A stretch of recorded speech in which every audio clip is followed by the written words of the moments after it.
Aksidente sa daan, itinuturing na pang-apat na sanhi ng kamatayan ng mga Pilipino ayon sa Department of Health o DOH. At dahil walang oras na pinipili ang aksidente sa kalsada, sa pagmamaneho, doble ingat ang kailangan.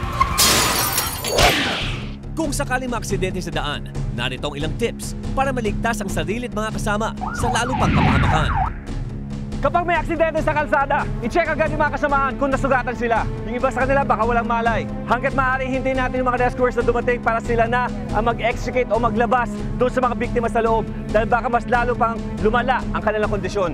Pag nakita tayo ng pagdurugo, pag malaking sugat, importante gumamit tayo ng tela at lagyan natin ng pressure para tumigil o makontrol ang pagdurugo. Itong sitwasyon kung saan kailangan alisto po tayo. Patayin ang makina at kung kaya natin buksan pa ang hood, tanggalin natin ang terminal ng baterya para maiwasan yung pagliyab at pagsabog ng sasakyan. Ang buhay at kaligtasan mo ay nasa kamay ninyo.